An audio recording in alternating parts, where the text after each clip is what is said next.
Hello friends, कैसे आप सब? बढ़िया। मैं कृष्णा अभिषेक अपने नए वीडियो के साथ अपने नए चैनल गुरुकुल साइंस वर्ल्ड में आप सबका एक बार फिर से स्वागत करता हूं। इस वीडियो में हम लोग क्लास 9th के मैथ का पहला चैप्टर नंबर सिस्टम देखेंगे। क्लास 9th में पहला चैप्टर नंबर सिस्टम है, उससे कुछ इम्पोर्टेंट क्वेश्चन भी आते हैं एग्ज़ाम में, इसलिए स्टार्टिंग हमने किया है नंबर सिस्टम से। तो इस वीडियो में हम लोग सबसे पहले नंबर सिस्टम का ओवरव्यू देखेंगे, उसके बाद से जो एनसीईआरटी का सॉल्यूशन है वो आपको क्वेश्चन बाय क्वेश्चन दिया जाएगा। तो सबसे पहले मैं आपको एक चीज़ बता दूं कि अगर आपने मेरे चैनल को अभी तक सब्सक्राइब नहीं किया है तो सब्सक्राइब कर दें, बेल बटन को दबा दें, लाइक करें और किसी तरह का कोई आपको क्वेश्चन हो तो उसे कमेंट सेक्शन में ज़रूर लिखें। उसे मैं खुद उसे देखूंगा और उसका जवाब देने का कोशिश करूंगा। तो आपका टाइम बिना लेते हुए हम लोग स्टार्ट करते हैं। तो बच्चों, सबसे पहले हम लोग पढ़ेंगे कि ये नंबर सिस्टम क्या होता है। 10th क्लास में भी नंबर सिस्टम है, उसमें नंबर सिस्टम को हम लोग रियल नंबर पढ़ना है। तो थोड़ा सा हम लोग पीछे की तरफ चलें तो नंबर को कितने पार्ट में डिवाइड किया गया। नंबर को बच्चों एक सबसे पहले हम लोग पढ़े थे, नंबर जो होता है वो कॉम्प्लेक्स नंबर होता है सबसे पहला। तो नंबर को हम लोग क्या बोलते हैं? Complex number. उसके बाद बच्चों इस कॉम्प्लेक्स नंबर को दो पार्ट में बांटा गया। कॉम्प्लेक्स नंबर को दो पार्ट में बांटा गया। पहले का नाम था रियल नंबर, दूसरे का इमेजिनरी नंबर। पहले का नाम था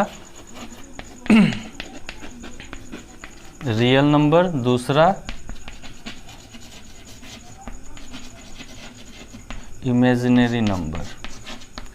अब रियल नंबर क्या है ये हम लोग अच्छे से 10th क्लास में पढ़ेंगे कि रियल नंबर क्या होता है। लेकिन इस क्लास में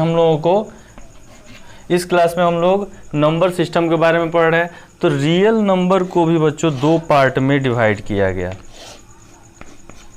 आप लोगों को पता होगा रियल नंबर को दो पार्ट में डिवाइड किया गया। पहला था रेशनल नंबर और दूसरा irrational number. Rational number second, irrational number. अब रेशनल नंबर को कैटेगराइज किया गया कि रेशनल नंबर को अगर हम लोग बांटे तो रेशनल नंबर को हम लोग क्या क्या बोल सकते हैं? रेशनल नंबर को हम लोग इंटीजर बोल सकते हैं,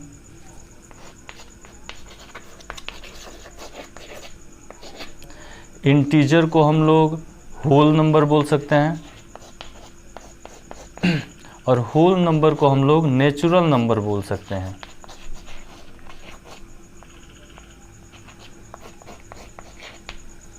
ये इसका हो गया एक डायग्राम। अब इसको हम लोग समझते हैं पहले डायग्राम को। Number, complex number. Complex number को दो पार्ट में डिवाइड किया गया, रियल नंबर और इमेजिनरी नंबर। रियल नंबर को दो पार्ट में डिवाइड किया गया, रेशनल नंबर और इरेशनल नंबर। रेशनल नंबर जो होता है वो इंटीजर, होल नंबर और नेचुरल नंबर, इन तीनों से मिलके बना होता है। यानी नेचुरल नंबर में जब जीरो जुड़ता है तो वो होल नंबर होता है, होल नंबर में जब नेगेटिव नंबर जुड़ जाता है तो इंटीजर होता है, और इंटीजर में जब फ्रैक्शन जुड़ जाता है तो वो रेशनल नंबर हो जाता है, और रेशनल और इरेशनल को मिला करके हमारा रियल नंबर बनता है। तो यहाँ पे डिफिनीशन देख ले सबसे पहले नेचुरल नंबर का। तो यहाँ पे मैं आप लोगों को समझाना चाहूँगा कि रियल नंबर, नेचुरल नंबर को हम लोग क्या लिखते हैं? काउंटिंग नंबर, जैसे 1 2 3 4 टू इन्फिनिटिव। इसको n से इंडिकेट किया जाता है। इसको हम लोग क्या बोलते हैं बच्चों? Natural number. जब इसी 1 2 3 में क्या जुड़ जाता है? केवल जीरो जुड़ जाता है। तो 0 1 2 3 4 डॉट डॉट डॉट, इसको हम लोग W से इंडिकेट करते हैं और इसको हम लोग बोलते हैं होल नंबर। इंटीजर क्या होता है? तो इंटीजर में आपका माइनस जुड़ जाता है, -2 -1 फिर 0 फिर 1 फिर 2 डॉट डॉट डॉट। तो इंटीजर को हम लोग Z से इंडिकेट करते हैं। सब का डिफिनीशन यहाँ पे आपको मिलेगा। तो इंटीजर को क्या, इसमें निगेटिव नंबर जुड़ गया, पॉजिटिव नंबर जुड़ गया और जीरो, यानी negative number positive number with zero जो होता है वो इंटीजर होता है। इसी नंबर पे और उसके बाद से रेशनल नंबर तो आप लोगों को पता है रेशनल नंबर को हम लोग को पी, जिसको पी बाई क्यू के फॉर्म में लिख सके, जहाँ पी एंड क्यू क्या हो, इंटीजर हो, पी और क्यू एक इंटीजर हो और क्यू नॉट इक्वल टू 0। ये अभी इसको हम लोग डिटेल्स में पढ़ेंगे। क्यू क्या हो, नॉट इक्वल टू 0 हो, तो वो क्या कहलाता है, रेशनल नंबर कहलाता है। हम लोगों को बच्चों rational number, integer, whole number और नेचुरल नंबर के बारे में अच्छे से पढ़ना है। तो इसका एक ओवरव्यू आप लोगों को मिल गया होगा, तो इसको आप लोग क्या कर सकते हैं, नोट कर सकते हैं। स्क्रीन को पॉज करके इसको नोट कर लीजिए और सीधा आते हैं हम लोग डिफिनीशन के ऊपर। अब बात करते हैं counting number are called natural number, यानी जो हम लोग काउंटिंग शुरू से पढ़ते आ रहे हैं 1 2 3 4 5 6, वो क्या होते हैं, नेचुरल नंबर होते हैं और उनको हम लोग n से इंडिकेट करते हैं। नेक्स्ट होता है आपका whole number, all natural number. यहाँ पे ध्यान दीजिएगा, होल नंबर में सारे नेचुरल नंबर आते हैं, किसके साथ, 0 के साथ। तो जब नेचुरल नंबर में 0 जुड़ जाता है तो वो क्या बना देता है, होल नंबर को बना देता है। यानी 0 1 2 3 4, ये आपका 1 2 3 4 क्या है, नेचुरल नंबर है। तो होल नंबर क्या हो गया, 0। तो 0 एक होल नंबर है, लेकिन 0 आपका नेचुरल नंबर नहीं है। अब आते हैं इंटीजर में, तो क्या लिखा, ऑल नेचुरल, यानी natural number 0 and negative of natural number. जैसे एक तो हमारा नेचुरल नंबर होना चाहिए, दूसरा 0 होना चाहिए, तीसरा निगेटिव होना चाहिए, किसका, नेचुरल नंबर का निगेटिव होना चाहिए। उस कलेक्शन को हम लोग क्या बोलेंगे, इंटीजर बोलेंगे। Integer means negative number positive number with 0। जैसे -5 4 3 2 1 0 1 2 3, इसमें पॉजिटिव नंबर भी हैं, निगेटिव नंबर भी हैं, 0 है। तो 0 ये अपन नेचुरल नंबर हो गया, 0 हो गया और ये निगेटिव नंबर हो गया। इसको हम लोग क्या बोलते हैं, इंटीजर बोलते हैं। इंटीजर वर्ड का यूज हम लोग इस चैप्टर में बहुत बार करने वाले हैं, तो इसे आप लोग अच्छे से समझ लें, क्योंकि जहाँ भी हम लोग इंटीजर वर्ड समझेंगे तो आप समझ जाइएगा कि निगेटिव नंबर भी हो सकता है, पॉजिटिव नंबर भी हो सकता है और 0 भी हो सकता है। नेक्स्ट आता है आपका सबसे इम्पॉर्टेंट रेशनल नंबर। ये चैप्टर क्लास 9 बेस्ड है आपके रेशनल नंबर पे। तो सबसे पहले रेशनल नंबर का एक छोटा डेफिनेशन जो सारे बुक में आपको मिलेगा, the number of the form p by Q. ये याद रखना है, ऐसा नंबर जिसको हम लोग p बाई क्यू के फॉर्म में रख सकें, where p and q are integer, जहाँ पे p और q क्या हो सकता है, इंटीजर हो सकता है। इंटीजर कहने का मतलब, इसको हम मिटा दे रहे हैं क्योंकि रेशनल नंबर हम लोगों को बच्चों अच्छे से पढ़ना है, क्योंकि रेशनल नंबर से बहुत सारे क्वेश्चन इस चैप्टर में आने वाले हैं। तो सबसे पहले बोला गया रेशनल नंबर कि ये क्या होना चाहिए, p बाई क्यू के फॉर्म में होना चाहिए, जहां p भी क्या हो, इंटीजर हो और q भी इंटीजर हो। अब इंटीजर कहने का मतलब वो 0 भी हो सकता है, पॉजिटिव भी हो सकता है और निगेटिव भी हो सकता है, ठीक है।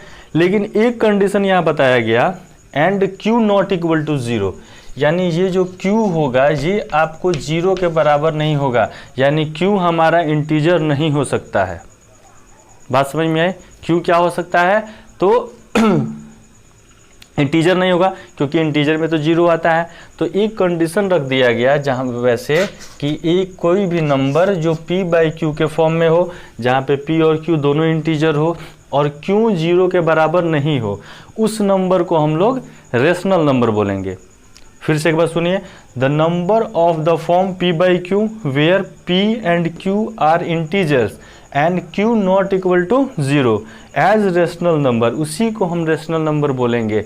अब एग्जाम्पल में देख लेते हैं, जैसे हमने लिखा 1/2, ये आपका रेशनल नंबर है कि नहीं, तो बिल्कुल है।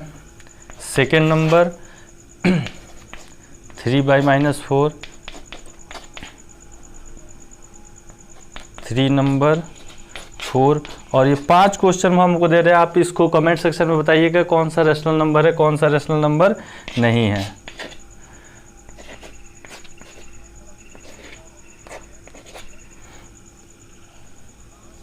ठीक है बच्चों, अब देखिए यहाँ 3/-4 रेशनल होगा, p भी ये 3 भी इंटीजर है, -4 भी इंटीजर है, चलिए रेशनल हो गया।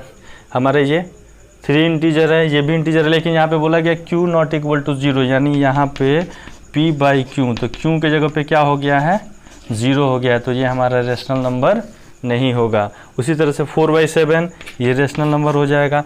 0/2 भी हमारा रेशनल नंबर होगा, क्योंकि हमको क्या रखना है, Q के जगह पे 0 नहीं रखना है, P के जगह पे हम लोग 0 रख सकते हैं। या कोई भी नेचुरल नंबर 2, ये आपका रेशनल नंबर होगा।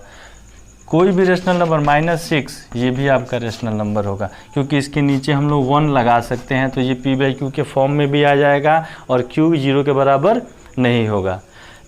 तो इतने बहुत इसको एग्जाम्पल के थ्रू हम लोगों ने समझा कि कौन कौन से नंबर रेशनल नंबर होंगे और कौन कौन से नंबर नहीं होंगे। तो एक चीज़ बस हमको देखने को आई कि जब Q के जगह पे 0 हो, उस समय उस कंडीशन में वो नंबर रेशनल नंबर नहीं होगा। अदरवाइज कोई भी नंबर हम लोग लिख ले हमारा रेशनल नंबर हो सकता है। जैसे हमने P के जगह पे 0 रखा तो भी रेशनल नंबर हो गया, केवल Q के जगह पे 0 रखा तो वो रेशनल नंबर नहीं हुआ, बाकी सब हमारा रेशनल नंबर हुआ। अब बच्चों रेशनल नंबर आपको समझ में आ गया होगा। इसके बाद से हमारा सेकंड टॉपिक आता है दो रेशनल नंबर के बीच के नंबर को निकालना। तो बच्चों दो रेशनल नंबर के बीच बहुत सारे नंबर होते हैं, हम लोग उसको अलग अलग मेथड से पढ़ेंगे। तो दो नंबर के बीच के रेशनल नंबर को बताने के लिए हम 3 मेथड का यूज करेंगे। तीनों मेथड हम आपको एक एक क्वेश्चन के अकॉर्डिंग यहाँ पे समझाएंगे और आप उसे अच्छे से समझिएगा, जिससे कि आपसे कोई भी क्वेश्चन इस चैप्टर का नहीं छूटेगा। तो बच्चों मैंने आपको बताया कि दो रेशनल नंबर के बीच का अगर कोई नंबर निकालना हो तो उसके लिए 3 मेथड होता है। तो सबसे पहला मेथड हम लोग समझने जा रहे हैं। हम मान लिए हैं कि हमारे पास 2 नंबर है x और y। इन x और y के बीच का अगर हमें रेशनल नंबर निकालना हो तो उसे कैसे निकालेंगे हम। तो क्वेश्चन मान लेते हैं हम। एक चीज़ और ध्यान में रखिएगा, जहाँ x ग्रेटर देन होगा y से, 2 नंबर तो हम लोग मानेंगे, लेकिन x क्या होगा, बड़ा होगा y से। तो x को मान लेते हैं हम, सपोज करिए 3, तो y को मान लेते हैं 2। तो फर्स्ट मेथड हमारा क्या कहता है कि एवरेज x और y का एवरेज जो होता है वो एक दोनों के नंबर के बीच का रेशनल नंबर होता है। तो एवरेज के लिए बच्चों हम क्या करते थे, एवरेज के लिए करते थे x + y/2। ये मेथड आप कब लगाएंगे, जब 2 नंबर दिया होगा उसके बीच का एक रेशनल नंबर निकालना होगा, तब हम ये वाला मेथड यूज करेंगे। काफ़ी आसान मेथड है। हमारा मेथड क्या है, रेशनल नंबर निकालने के लिए x + y/2। अब इसको हम लोग फॉर्मूले पे और करके देखते हैं कितना आंसर आता है। x हमारा है 3, y है 2/2, 5/2 = 2.5। ये हम लोग का हो गया आंसर। इसमें हमने क्या देखा, 2 चीज़ देखना है। सबसे पहले 2 रेशनल नंबर होना चाहिए, चाहे वो फ्रैक्शन में हो या फिर आपका ऐसे नेचुरल नंबर हो, कोई भी नंबर हो, उन दोनों नंबर को सम करके 2 से डिवाइड कर देंगे तो हमारा तीसरा नंबर जो निकलेगा वो रेशनल नंबर निकलेगा। और ये इन दोनों के बीच का रेशनल नंबर हो गया 2.5। ये हो गया हमारा पहला मेथड। ये कब यूज होगा, जब कोई 2 रेशनल नंबर दिया हो और उसके बीच एक रेशनल नंबर निकालना हो। अब आते हैं बच्चों हम दूसरे मेथड की तरफ। दूसरा मेथड आपसे कहता है find N rational number between 2 rational number x and y with like denominators. यहाँ पे ध्यान दे रखिएगा, दूसरे मेथड के द्वारा हम लोग डिनोमिनेटर को लाइक करके क्या निकाल सकते हैं, रेशनल नंबर निकाल सकते हैं दोनों के बीच में। कंडीशन क्या है हमारे पास, कंडीशन ये है कि convert the given rational number into equivalent rational number by multiplying numerator and denominators n+1। जो भी हमारा जितना n number of rational number निकालने होंगे, सबसे पहले हम लोग n+1 निकाल लेंगे। उसके बाद से n+1 को उस x या y में उसके नोमिनेटर और डिनोमिनेटर में मल्टीप्लाई कर देंगे। जो उनके बीच का नंबर जो निकलेगा वो हमारा क्या होगा, उनके बीच का रेशनल नंबर होगा। अब इसको हम लोग एक एग्जाम्पल के थ्रू समझते हैं। एग्जाम्पल हम जैसे ले लेते हैं, आपको क्वेश्चन हो गया, आपको फाइंड करना है rational number, find 5 rational number between 3/5 and 4/5। चलिए दो नंबर हमने ले लिया 3/5 और 4/5। तो 3/5 और 4/5 के बीच के पांच रेशनल नंबर को हम लोगों को निकालना है। तो सबसे पहला काम हमारा क्या होगा, n+1 निकालना। तो कितना आपको निकालना है, तो 5 रेशनल नंबर निकालना है। तो n इक्वल टू आपका हो गया 5। सोल्यूशन में n इक्वल टू 5, तो n+1 इक्वल टू 6। n+1 6 निकल गया। अब हमारा रेशनल नंबर है 3/5। तो हमने बोला नोमिनेटर और डिनोमिनेटर में n+1 से मल्टीप्लाई कीजिए। तो 6 3 जा 18 और 6 5 जा 30। ये हमारा पहला नंबर निकला। दूसरा नंबर जो हमारा था वो था, दूसरा हम यहाँ पे निकाल दे रहे हैं 4/5 इंटू 6 तो 6 4 जा 24, 5 6 जा 30। देखिए डिनोमिनेटर दोनों हमारा लाइक हो गया। वही हमें रूल में बताया था लाइक डिनोमिनेटर के द्वारा। इसका नाम ही है इस मेथड का लाइक डिनोमिनेटर के द्वारा। तो जब डिनोमिनेटर दोनों इक्वल हो गया तो इसे हम लोग लिख सकते हैं 18 30 टू 24 30। अब इसके बीच का नंबर देखिए कितना है, तो 90/30, 20/30, 21/30, 22/30, 23/30 और 24/30। 1 2 3 4 5 24/30 तो हमारा आया ही था। तो ये 5 नंबर हमको क्या हो गए, 5 रेशनल नंबर निकल गए किसके बीच के इन दोनों बीच के, यानी 3/5 और 4/5 के बीच 5 रेशनल नंबर निकल गए दूसरे मेथड से, जिसका नाम है लाइक डिनोमिनेटर, जिसमें हम लोग जितने नंबर ऑफ रेशनल नंबर निकालने होते थे उसको n+1 मानते थे और उसी को उस फ्रैक्स जो भी हमारा रेशनल नंबर दिया रहता था उससे मल्टीप्लाई कर देते थे, नोमिनेटर में भी और डिनोमिनेटर में भी। तो जो फ्रैक्शन हमारा दोनों आता था उसके बीच का जो डिफरेंस होता था वो उतना ही नंबर होता था जितना हम लोगों को निकालना होता था। अब आते हैं बच्चों तीसरे मेथड की तरफ। तीसरा और सबसे अच्छा मेथड इसको माना गया है। इसके लिए आपको ज़रूरी नहीं है कि फर्स्ट मेथड और सेकंड मेथड से जो क्वेश्चन नहीं बनते हैं उसे हम लोग थर्ड मेथड में लाते हैं। तो अगर ये आप लोग अच्छे से समझ लें तो आप किसी भी नंबर के रेशनल नंबर को निकाल सकते हैं, किसी भी दो रेशनल नंबर के बीच के रेशनल नंबर को निकाल सकते हैं। ये आपका लाइक डिनोमिनेटर मेथड था, पहला एवरेज मेथड था, और तीसरा जो है आपका ये इन दोनों से थोड़ा सा टफ है, लेकिन अगर समझ में आ गया तो कोई भी दो रेशनल नंबर के बीच के रेशनल नंबर आप लोग आसानी से निकाल सकते हैं। तो सबसे पहले इसके फॉर्मूले की बात करें, इसमें भी वही है। इसमें क्या है, x लेस देन y, यानी इसमें y बड़ा होगा और x छोटा होगा। सबसे पहले एवरेज मेथड में क्या था, x बड़ा था और y छोटा था। इसमें कंडीशन थोड़ा उल्टा है। तो सपोज करिए x हमारा क्या हो, कोई नंबर हो, y हमारा कोई नंबर हो, रेशनल नंबर हो। लेकिन सबसे पहले हम लोग फार्मूले की तरफ चलते हैं कि ये फार्मूला होता क्या है। तो फार्मूला होता है d equal to y minus x by n+1। Formula क्या होता है, d equal to y minus x n+1। ये इससे हमारा d निकलेगा। ठीक है बच्चों, इससे निकल जाएगा d।